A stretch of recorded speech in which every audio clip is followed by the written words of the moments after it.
मैं मुस्कान हूँ, 27 साल की। लेकिन लोग कहते हैं कि मैं अभी भी 19 की लगती हूँ। शायद इसलिए कि मेरी आंखों में अभी भी वो बचपन का शरारत बचा है। शायद इसलिए कि मेरी त्वचा अभी भी इतनी नरम है कि छूने पर लगता है जैसे कोई नया फूल अभी खिला हो। मेरे बाल लंबे हैं, काले, जैसे रात का साया, और जब हवा में उड़ते हैं तो लगता है जैसे कोई रहस्य मेरे साथ चल रहा हो। मैं बिहार से दिल्ली जा रही थी, ट्रेन में। एक दिन का सफ़र। मेरे साथ था मेरा चच्चा का बेटा, नाम था राहुल। वो मुझसे 4 साल बड़ा।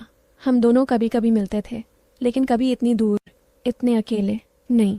ट्रेन ने हमें एक पर्सनल कूपे में डाल दिया।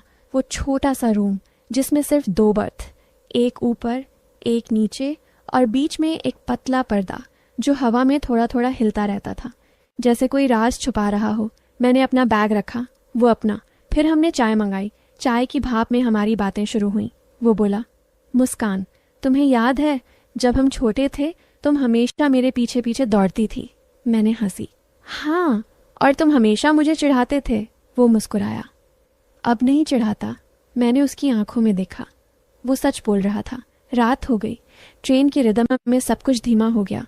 मैंने अपना खाना खाया, वो भी खा चुका था। फिर मैंने पर्दा लगाया, जैसे मैंने खुद को उससे अलग कर लिया हो। लेकिन पर्दा इतना पतला था कि उसकी सांसें मेरे कान में आकर टकरा रही थी। मैं नीचे की बर्थ पर लेट गई, वो ऊपर। लेकिन रात के अंधेरे में वो ऊपर से नीचे उतर आया, बिना कुछ कहे, सिर्फ सांसों की आवाज़। मैंने आंखें बंद कर लीं, लेकिन दिल की धड़कन तेज़ हो गई। वो मेरे पास बैठ गया, इतना पास कि उसकी जांघ मेरी जांघ से छू गई। मैंने हिलने की कोशिश की, लेकिन जगह नहीं थी। वो धीरे से बोला, मुस्कान, नींद नहीं आ रही? मैंने हाँ कहा, लेकिन मेरी आवाज़ कांप रही थी। वो हाथ बढ़ाया, मेरे कंधे पर रख दिया। बाप रे दोस्तों, आगे जो हुआ उसे देखने से पहले इस वीडियो को लाइक कर दे और चैनल को सब्सक्राइब कर दें। सब्सक्राइब ज़रूर करना दोस्तों, तभी आप ऐसा वीडियो देख पाएंगे। चलिए कहानी शुरू करती है। वो हाथ गर्म था, जैसे कोई आग धीरे धीरे जल रही हो। मैंने उसका हाथ हटाने की कोशिश की, लेकिन वो हिल नहीं रहा था, बल्कि वो और करीब आ गया। उसका चेहरा मेरे चेहरे के इतने पास कि मैं उसकी सांसों की गर्मी महसूस कर रही थी।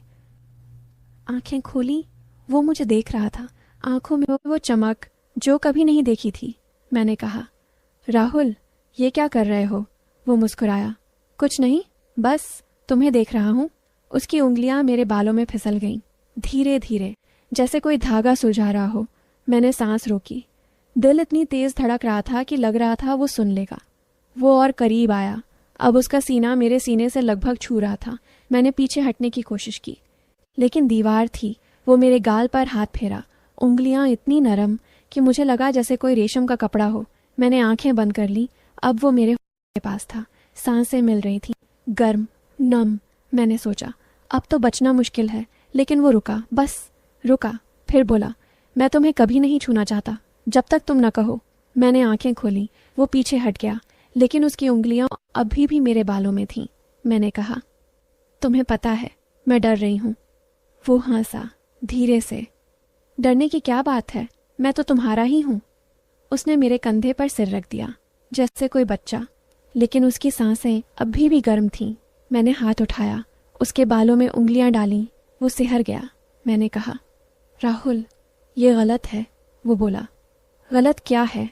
जो दिल कहता है वो गलत नहीं होता। उसने अपना हाथ मेरी कमर पर रख दिया, हल्का, बस इतना कि मैं महसूस कर सकूं। मैंने सांस ली, गहरी। उसका चेहरा मेरे गले के पास। मैंने महसूस किया वो मेरी गर्दन नहीं, बस छू रहा है, जैसे कोई फूल छू रहा हो। मैंने आंखें बंद कर लीं। अब उसका हाथ धीरे धीरे नीचे जा रहा था, मेरी कमर पर, फिर पीठ पर, फिर से ऊपर, जैसे कोई नक्शा बना रहा हो। मैंने कहा, रुक जाओ। लेकिन मेरी आवाज़ में अब डर नहीं था, अब एक अजीब सी गर्मी थी। वो रुका, फिर बोला, मैं रुक जाऊंगा, लेकिन तुम्हें पता है मैं तुम्हें कितने सालों से चाहता हूँ। मैंने कुछ नहीं कहा, बस उसकी सांसें सुनती रही, ट्रेन की आवाज़, बाहर की हवा, सब कुछ धीमा। अब वो मेरे ऊपर था, नहीं, ऊपर नहीं, बस इतना पास कि उसका वज़न मुझे महसूस हो रहा था। मैंने हाथ बढ़ाया, उसके सीने पर रख दिया। वो धड़क रहा था, तेज़। जैसे मेरा ही। मैंने कहा, राहुल, ये सब बहुत तेज हो रहा है। वो बोला, तुम कहो तो मैं रुक जाऊंगा, हमेशा के लिए। मैंने आंखें खोली। उसकी आंखें मेरी आंखों में, गहरी, जैसे कोई समंदर। मैंने कहा, नहीं, रुकना मत, लेकिन धीरे। वो मुस्कुराया, फिर धीरे से दिए, नहीं, बस छू दिए, जैसे कोई परीक्षा। मैंने सांस रोकी। वो पीछे हटा, फिर से। अब थोड़ा गहरा, लेकिन धीरे। मैंने महसूस किया मेरी सांसें उसकी सांसों से मिल रही हैं। अब उसका हाथ मेरी कमर से नीचे, लेकिन रुका, बस मेरी जांघ पर, हल्का। मैंने कहा, राहुल। वो बोला, हाँ। मैंने कहा, मुझे अच्छा लग रहा है। वो हंसा, धीरे से, फिर मेरे कान में फुसफुसाया, मुझे भी। अब वो मेरे ऊपर था, लेकिन वजन नहीं, बस उसकी गर्मी। मैंने हाथ उसके पीठ पर रख दिया। उसकी कमीज गीली थी पसीने से। मैंने धीरे से उसकी कमीज के बटन खोले। 1, 2, 3। वो रुका, बोला, तुम्हें पता है, मैंने कभी किसी को इतना करीब नहीं आने दिया। मैंने कहा, मुझे भी नहीं। अब उसकी त्वचा मेरी त्वचा से छू रही थी, गर्म, नरम। मैंने आंखें बंद कर लीं। अब उसकी उंगलियां मेरी पीठ पर, धीरे धीरे, जैसे कोई संगीत बजा रहा हो। मैंने महसूस किया मेरी सांसें तेज, उसकी भी। ट्रेन की आवाज़ अब दूर हो गई, सिर्फ हम थे। उसकी सांसें, मेरी सांसें, उसका स्पर्श, मेरा स्पर्श। अब वो मेरे गले में चेहरा छुपा रहा था। मैंने उसके बालों में उंगलियां फेर दी। वो सिहर गया। मैंने कहा, राहुल, मुझे डर नहीं लग रहा अब। वो बोला, मुझे भी नहीं। अब उसका हाथ मेरी कमर से ऊपर, धीरे, मेरे सीने के पास रुका। मैंने कहा, छुओ। वो हिचकिचाया, फिर धीरे से छू लिया। मैंने सांस ली, गहरी।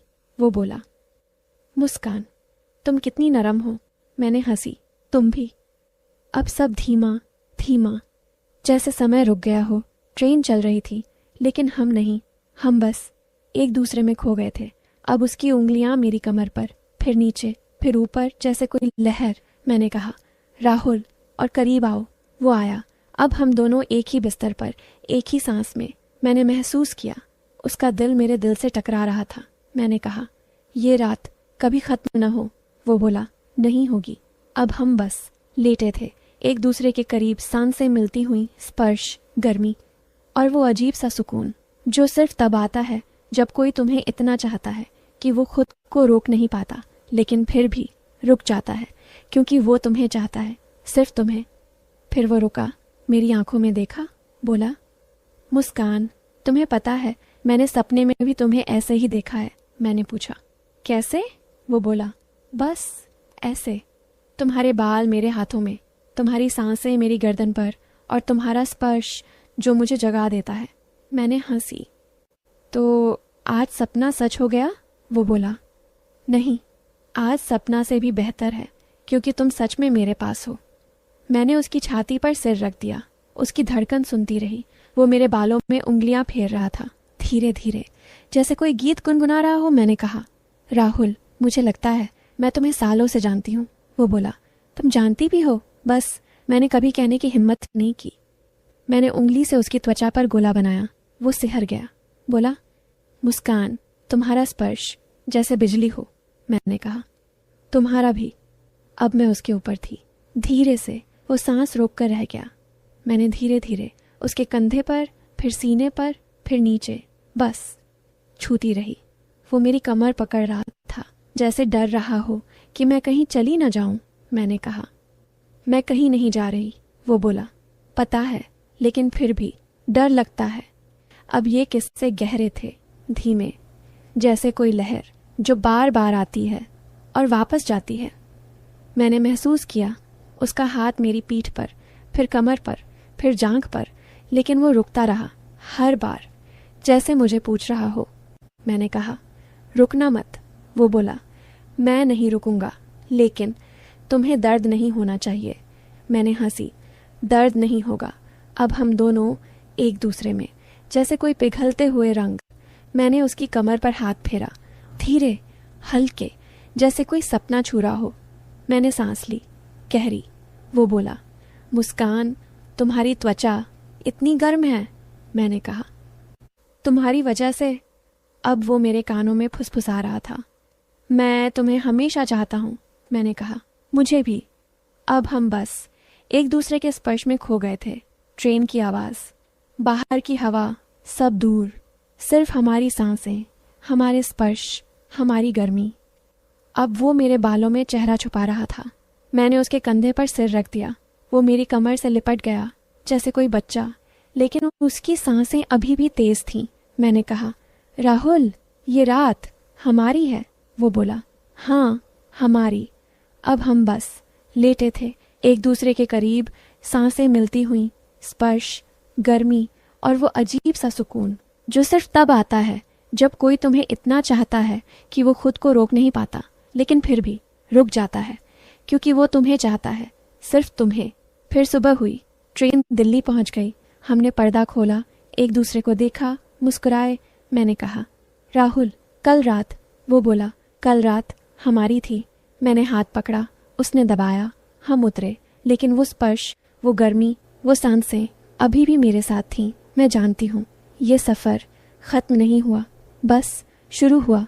और मैं चाहती हूँ कि ये सफ़र कभी ख़त्म ना हो, क्योंकि अब मैं उसकी हूँ और वो मेरा। बस इतना ही, लेकिन इतना ही काफ़ी है।